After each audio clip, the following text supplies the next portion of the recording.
Hi guys, welcome to social post. ఈరోజు మనతో స్టూడియోలో ఫౌండర్ ఆఫ్ సహస్ర గ్రూప్ ఎండి కార్తిక్ గారు ఉన్నారు. అండ్ NISM సర్టిఫైడ్ కూడా సార్. అంటే మనం ఇప్పుడు స్టాక్ మార్కెట్లో పెడతాం, ట్రేడింగ్లో పెడతాం, అది మనకి ఎలాంటి రిటర్న్స్ ఇస్తుంది, అసలు ఈ రిటర్న్స్ కంటే ముందు అసలు అది ఏంటి అని కూడా చాలా మందికి చాలా డౌట్స్ ఉంటాయి. సో సార్తో మాట్లాడి అన్ని విషయాలు తెలుసుకున్నాం. Hi sir. Hi sir. కొత్తగా ట్రేడ్ చేయాలనుకునే వాళ్ళకి అండ్ ఇంకొకటి ఆల్రెడీ ట్రేడ్ చేసుకున్న వాళ్ళకి రిస్క్ మేనేజ్మెంట్ ఎలా చేయాలి, అండ్ కొత్తగా స్టార్ట్ చేసే వాళ్ళు ఎట్లాంటి ప్రిన్సిపల్ ఫాలో అయ్యి స్టాక్ మార్కెట్లోకి రావాలి అనేది మీరు కొంచెం బ్రీఫ్గా చెప్తే బాగుంటుంది. ఓకే, ఫస్ట్ రిస్క్ ఫ్యాక్టర్ ఎలా, రిస్క్ మేనేజ్మెంట్ ఎలా చేయాలో ఎక్స్ప్లెయిన్ చేస్తాం.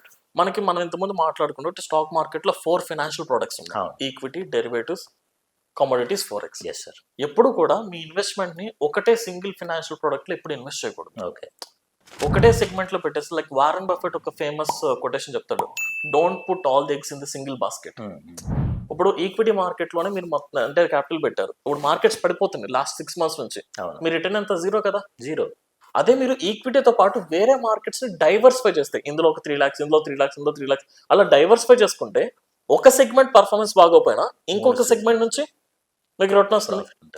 అలా కాదు, మీరు ఈక్విటీలోనే పెడుతున్నారు, ఈక్విటీలోనే మీరు కంపెనీస్ లోనే ఇన్వెస్ట్ చేయాలనుకుంటే 4-5 డిఫరెంట్ సెక్టార్ సెలెక్ట్ చేసుకోండి. అట్లీస్ట్ ఒక ఐటీ సెక్టార్, ఇప్పుడు లేటెస్ట్ గా బూమ్ అవుతుంది ఈవీ, ఎలక్ట్రిక్ వెహికల్స్ కానీ, ఆర్టిఫిషియల్ ఇంటెలిజెన్స్ కానీ, ఇలా కొంచెం డిఫరెంట్ సెక్టార్స్ ఉన్నాయి. Like energy, renewable energy sources అంటే లైక్ సోలార్స్ కానీ, గ్రీన్ ఎనర్జీ ప్లాంట్స్, ఇవేంటంటే ఫ్యూచర్ లో ఇంక్రీజ్ అయ్యే ఛాన్సెస్ ఉంటాయి. ఇలా సెక్టార్స్ ని డైవర్సిఫై చేసుకోవడం వల్ల ఒక సెక్టార్ పర్ఫార్మెన్స్ బాగోపోయినా ఇంకొక సెక్టార్ నుంచి మీకు రిటర్న్ వస్తుంది, మీ లాస్ నల్లిఫై అయిపోతుంది. అలా కాకుండా ఒకటే సెక్టార్, ఒకటే సెగ్మెంట్ లో మీరు కంప్లీట్ క్యాపిటల్ పెట్టడం అనేది రిస్కీ థింగ్. ఫస్ట్ థింగ్ ఇలా డైవర్సిఫై చేసుకోవాలి. సెకండ్ థింగ్, క్యాపిటల్ అలొకేషన్ కూడా ఇంపార్టెంట్. అంటే కొంతమంది ఏంటంటే రిస్క్ ని కన్సిడర్ చేయకుండా, లైక్ ఇప్పుడు నా దగ్గర 1,00,000 ఉంది కదా, 1,00,000 పెట్టేస్తారు. అంటే ఫర్ ఎగ్జాంపుల్ మీరు ఎంటర్ అవుతున్నప్పుడు మీకు తెలియాల్సింది ఎంత పర్సంటేజ్ ఆఫ్ ప్రాఫిట్ తీసుకోవాలి, ఎంత పర్సంటేజ్ ఆఫ్ లాస్ తీసుకోవాలి. లాస్ కూడా మీరు you need to define your loss. 1,00,000 పెడితే మాక్సిమం నేను 10,000 నుంచి లాస్ తీసుకోవడానికి రెడీగా లేను, ఆ 10,000 లాస్ వచ్చిందో బయటకు వచ్చాను. అలా సెల్ఫ్ రూల్స్ పెట్టుకుని ఆ క్యాపిటల్ అలొకేషన్ చేసుకుంటూ వెళ్తే, so that is the safe thing. So ఈ విధంగా డైవర్సిఫికేషన్ అండ్ క్యాపిటల్ అలొకేషన్ వల్ల మీరు రిస్క్ ని కంట్రోల్ చేసేసుకోవాలి, మేనేజ్ చేయాలి. అండ్ సెకండ్ థింగ్, ఇంకెవరైనా కొత్త వాళ్ళు వస్తున్నప్పుడు what is the right way అంటే, లైక్ ఎనీ ప్రొఫెషన్, ఇప్పుడు నేను ఒక ఐటీ ప్రొఫెషన్ లోకి వెళ్ళాలి, ఎంత ఐటీ ప్రొఫెషన్ లోకి వెళ్ళాలంటే డైరెక్ట్ గా నేను TCS, Infosys, Cognizant top companies లో జాబ్ రాదు. నేను ఫస్ట్ ఆ కంపెనీ ఏమేమి రిక్వైర్మెంట్స్ ఉందో ఆ స్కిల్ సెట్ నాకు తెలిసి ఉండాలి కదా, దాని తగ్గట్టు నేను ప్రాపర్ రైట్ పర్సన్ దగ్గర ట్రైనింగ్ తీసుకోవాలి. అట్లీస్ట్ ఒక 6 months రైట్ కంపెనీలో ఇంటర్న్షిప్ చేస్తే నాకు కొంత స్కిల్ సెట్ ఆర్ ఒక ఎక్స్పీరియన్స్ వస్తుంది.